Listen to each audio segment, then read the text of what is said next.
Hi, I'm Dawn of the World, and I'm here to shine a light on how things are a bit different to normal, aren't they? For one thing, there's no wig today, so yeah, hair reveal. A lot of people don't realise that the blue hair is a wig, but it is. Also, different setting. I'm spending tonight at my parents' place because I've just come from a high school reunion, and tomorrow I'm back up to Sydney where the chaos will continue. I've never been this busy in a December before due to the current state of the world. My school, my classes would usually be finishing in November and recommencing in February, but as stated, due to the state of the world and everything being closed up for months and months and months, we didn't finish until just yesterday, mid to late December, and we're starting again in only a couple of weeks in early mid January. So I really don't have much of a holiday this year because alongside that and throughout the break I'm working at a supermarket. I've also been doing lots of work on film sets. I didn't get home until like 4 a.m. the other night. It was like super late. So there just haven't been enough hours in a week for me to upload as frequently as I would like. Things should be changing come early new year. Around February or so my job situation will be changing a bit and I should have more free time to make videos, so that's a win for all. Also, due to not being at my own place tonight, I've kind of improvised on the lighting. I'm filming from my phone. I've borrowed my brother's snowball microphone, so if things are kind of shite in quality, that's why. Anyway, this isn't about me. Tonight I will be shining a light on One Piece chapter 1035, which is Zoro versus King. And we all know what that likely means. You done good, King.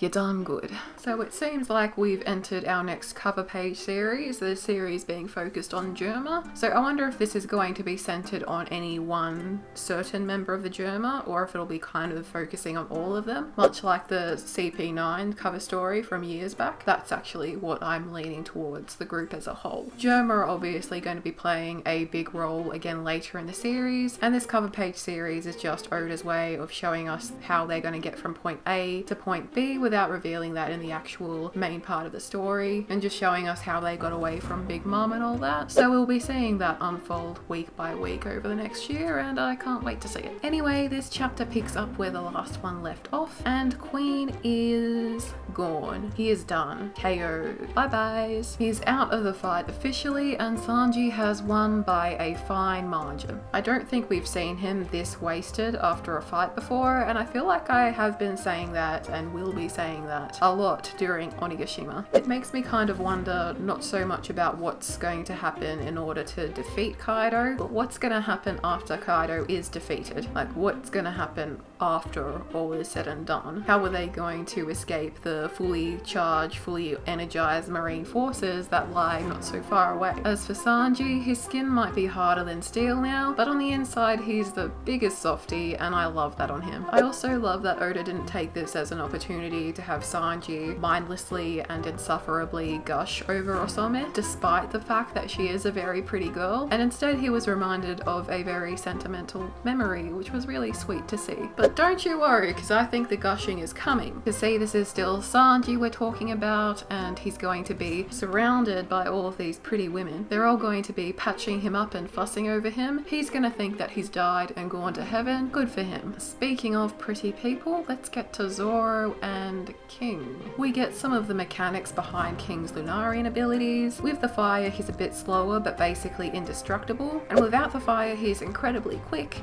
but his defense is slightly lower. Zoro has soaked in all of this information and proceeds to cleverly factor it in to decide how he himself should attack and defend, but not before King. How you doing? Are you free tonight? I swear, between King and 50-year-old good timeline Frankie, Oda has been just dropping thirst bomb after thirst bomb on me recently. Even Zoro seems to be momentarily distracted by this pure work of art of a man, but that's probably just me projecting. We then get to this sequence where people comment on his appearance as a Lunarian and say how the government are paying large sums of money for information about these Lunarians, and this immediately makes King lose his cool and attack them. Even when Zoro asks to hear a bit about the Lunarian race, King's like, no, and it doesn't take long for us to realize why he's so touchy on this government subject. It was really exciting to see this flashback that takes place in Punk Hazard, mind you. When I was reading, I kind of thought, is this Punk Hazard? It kind of looks like it, and I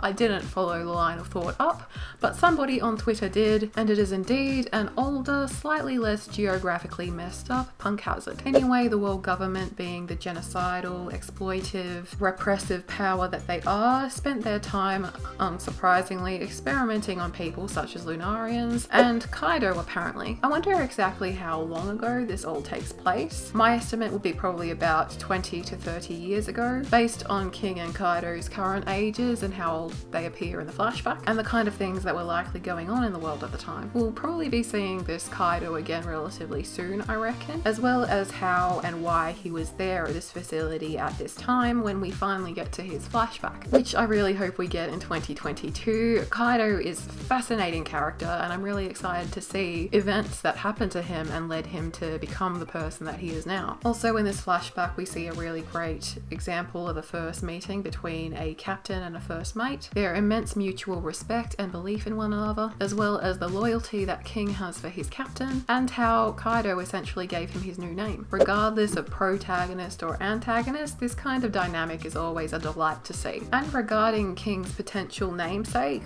Arbor is a German name meaning forester. However, Japanese with the R's and the L's being how they are, it's quite possible that his name is actually Arbel, which is the name of an ancient village in northern Israel, which is right near Mount Arbel, a mountain that seems to be characterized by massive cliffs. Some of them are kind of red in color and some of them go and drop off into the sea. So yeah, for that alone, I think that his name actually is Arbel. And these mountains and cliffs are also actually littered with caves in which hundreds of years ago and more, various different Jewish tribes used to call home. So yeah, food for thought. Anyway, Zoro's purgatory onigiri is, as some people have pointed out, a very Ushimaru adjacent move, despite the fact, as Oda has recently revealed, Zoro and Ushimaru are not father and son. Despite this, I think there surely must be some kind of familial connection or relation in there somewhere for such a striking resemblance and similarity to be possible. I imagine that at some point during the post-Wano arc, Oda might give us an explanation. Kind of hope so, it'd be pretty interesting. And then sure enough, King's fire goes out, his speed increases, and his defense decreases. Zoro takes this as a cue to take advantage of his weakness, and shortly after this, Zoro seems to be successful in defeating King for the time being, slaying the dragon just as the prophecies foretold. Usually I would take this as a point to say, but is he really defeated? But as I said during my last chapter review, during this raid on Onigashima, the X versus Y chapter title format seems to be pretty indicative of when the enemy is being taken down. So what I'm expecting to see at the start of the next chapter is confirmation of King's defeat, much like how this chapter opened up on the confirmation of Queen's defeat. But then again, Oda doesn't always do what we expect, and regardless, we definitely haven't seen the last of King, that sexy bastard. Also, new cat, different cat. This is Pippin, he's a good boy. Anyway, what did you guys think of the chapter? Do you reckon we'll be getting a King defeat confirmation in the next chapter? And what do you think this means for Kaido versus Luffy, or Luffy versus Kaido? Do you think we're gonna get a chapter named that in the near future? Let me know what you think. Be sure to like and subscribe. I'm Dawn of the World, and I will see you next time. Bye guys. Bye guys. You're a good boy. Beautiful orange boy. Got hair in my mouth. Hair in my mouth. Whew.